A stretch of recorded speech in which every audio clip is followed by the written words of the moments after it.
નમસ્કાર ખેડૂત મિત્રો, આજે આપણે આ વિડીયોમાં ઉનાળુ મગ વિશે વિગતવાર માહિતી જાણીશું. ઉનાળામાં જ્યાં પિયતની સગવડતા હોય ત્યાં શિયાળુ પાક લીધા બાદ ફાજલ પડતી જમીનમાં ટૂંકા ગાળામાં પાકતી ઉનાળુ મગની જાતનું વાવેતર કરી વધારાની આવક મેળવી શકાય છે. એટલું જ નહીં પરંતુ પાક ફેરબદલીમાં મગ જેવા કઠોળ પાકોનો સમાવેશ કરવાથી જમીનની ફળદ્રુપતા તેમજ બંધારણ સુધરે છે અને ઉનાળામાં પવનથી થતું જમીનનું ધોવાણ પણ અટકે છે. મગ એ કઠોળ વર્ગનો પાક હોવાથી તેના મૂળમાં રાઇઝોબિયમ નામની ગાંઠો હોય છે. આ ગાંઠો હવામાં રહેલો નાઇટ્રોજન ખેંચીને જમીનમાં ઉમેરે છે, જેનો સીધો ફાયદો આવનારા ચોમાસુ પાકને થાય છે. અનુકૂળ હવામાન, જેમાં પાકના સારા વિકાસ માટે 25થી 35°C તાપમાન સૌથી અનુકૂળ રહે છે, પરંતુ જો ફૂલ અવસ્થાએ તાપમાન 40°C વધે તો ફૂલ ખરી પડે છે.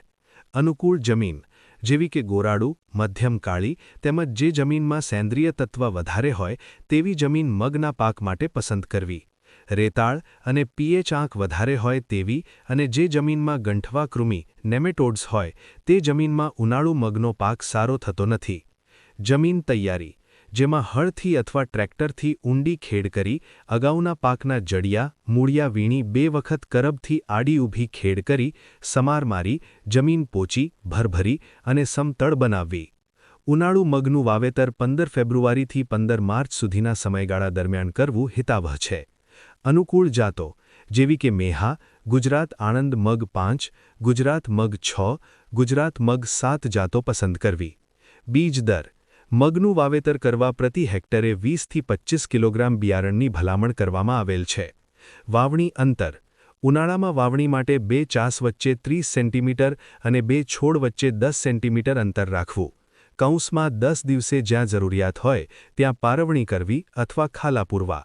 બીજ માવજત, જેમાં બીજનું વાવેતર કરતા પહેલા પારાયુક્ત દવા જેવી કે થાયરમ અથવા કેપ્ટાનનો 2 થી 3 ગ્રામ પ્રતિ કિલો બિયારણ મુજબ પટ આપવો કે જેથી જમીન અને બીજજન્ય રોગોથી સ્ફુરણ થતા છોડનું રક્ષણ થઈ શકે.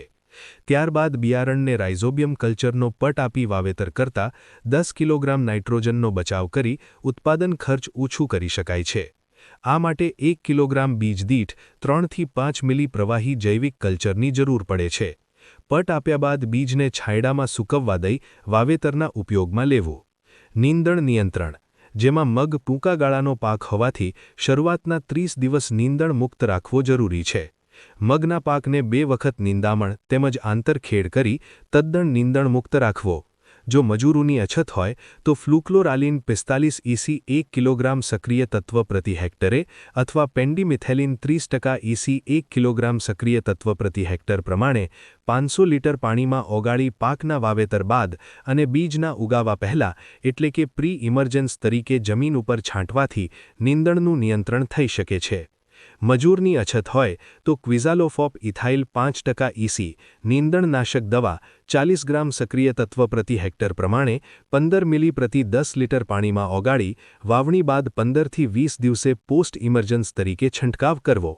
ખાતર ભલામણ, જેમાં વાવણી સમયે રાસાયણિક ખાતર પ્રતિ હેક્ટરે 20 કિલોગ્રામ નાઇટ્રોજન અને 40 કિલોગ્રામ ફોસ્ફરસ ચાસમાં ઓરીને આપવું.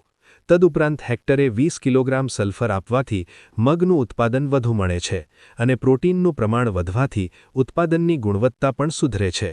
મગના પાકને કોઈપણ સંજોગોમાં વધારે નાઇટ્રોજનયુક્ત ખાતર આપવું નહીં. વધારે નાઇટ્રોજનથી છોડની વાનસ્પતિક વૃદ્ધિ થાય છે, પ્રમાણમાં ફૂલ મોડા આવે છે અને ઉત્પાદન ઓછું મળે છે. પિયત વ્યવસ્થાપન, જેમાં જમીનની પ્રત અને હવામાન પ્રમાણે 7 થી 12 દિવસના અંતરે 5 થી 7 પિયત આપવાની જરૂર પડે છે. સામાન્ય રીતે પાકની કટોકટીની અવસ્થા જેવી કે ડાળી ફૂટવી, ફૂલ અવસ્થા અને શીંગોમાં દાણા ભરાય ત્યારે પાણી ખેંચ ન પડે તેની ખાસ કાળજી રાખવી જોઈએ. આ અવસ્થાએ પિયતની ખેંચ પડવાથી પાક ઉત્પાદન ઉપર ખૂબ જ માઠી અસર થઈ શકે છે. મગની જાત ધ્યાને લઈ મગની વીણી કે કાપણી કરવી જોઈએ. એકી સાથે પાકી જતી જાતોને શીંગો પાકી જતા કાળી થઈ દાણા કઠણ થતાં કાપણી કરી લેવી જોઈએ. શીંગો પાકી જાય ત્યારે બપોર પહેલાં કાપણી કરવી જેથી શીંગો અને દાણા ખરી ન જાય. કાપણી કર્યા બાદ એકાદ અઠવાડિયું સૂર્યના તડકામાં સૂકવ્યા બાદ બળદ અથવા ટ્રેક્ટરથી મસળી, પવનથી ઉપણી, સાફ કરી, ગ્રેડિંગ કરીને સંગ્રહ કરવો જોઈએ. જાળવણી માટે દાણા ભરેલ કોઠીમાં લીમડાના સુકાયેલા પાનનો ઉપયોગ કરવો. ખેડૂત મિત્રો, વધુ માહિતી માટે તમે કૃષિ પ્રગતિ મોબાઈલ એપ્લિકેશન પ્લે સ્ટોર પરથી, સ્ક્રીનમાં બતાવેલ QR કોડથી અથવા નીચે આપેલ ડિસ્ક્રિપ્શનમાં લિંક પરથી ડાઉનલોડ કરી શકો છો. વિડિયો સારો લાગ્યો હોય તો લાઈક કરી ચેનલને સબસ્ક્રાઇબ કરી દો તેમજ માહિતી અન્ય ખેડૂત ભાઈઓને પણ મોકલી આપો. ધન્યવાદ.